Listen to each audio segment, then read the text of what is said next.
2x milling improvements.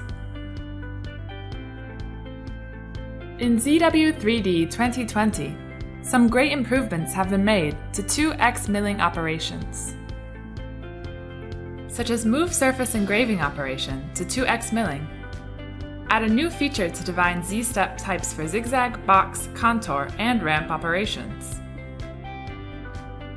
In the 2020 version, the surface engraving operation is transferred from the 3x Nubs module to 2x milling, which further enhances the capability of 2x milling. For example, this feature can be used for lettering.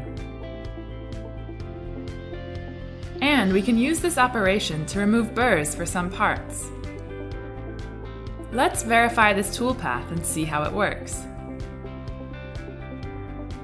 This improvement enhances the integrity of the 2x module and delivers a better user experience. Add new features to define Z-step type. Let's take the ramp operation as an example.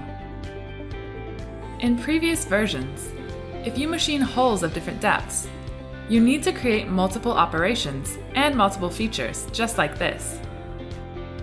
This is the toolpath. In the 2020 version, first add features, like choosing these 3 different holes as machining features. Then set the parameters. ZType function has new options, relative to the top or bottom. For this case, we choose the type of relative to top, and set the depth value. Then calculate the toolpath. This improvement makes the programming more efficient. Besides these 2 highlights, there are some other 2x milling improvements worth noting, such as the lead-in and lead-out parameters can be set separately. Also, while machining the plane, multiple toolpaths can be set for finishing. The Zigzag type is available for profile cut operation to avoid extra cutter lifting. These are key improvements of 2x milling in ZW3D 2020.